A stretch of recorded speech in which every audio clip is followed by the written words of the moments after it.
Pan-fried oyster mushrooms with creamy cashew sauce. Prepare the ingredients. Soak 2 cups of raw cashews in a bowl of boiling water for 10 minutes. Cut 2 large handfuls of oyster mushrooms in half. Finely slice 1 medium red capsicum and place into a bowl.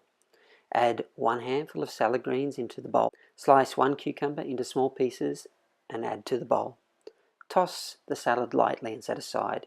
Chop 1 handful of parsley. Cut 2 lemons in half. Crush 4 cloves of garlic.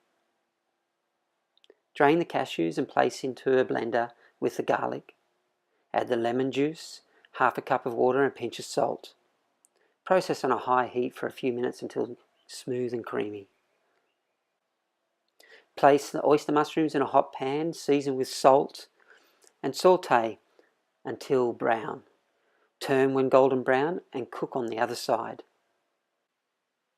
When ready, add a handful of chopped parsley and serve. Serve with cashew sauce and a fresh salad.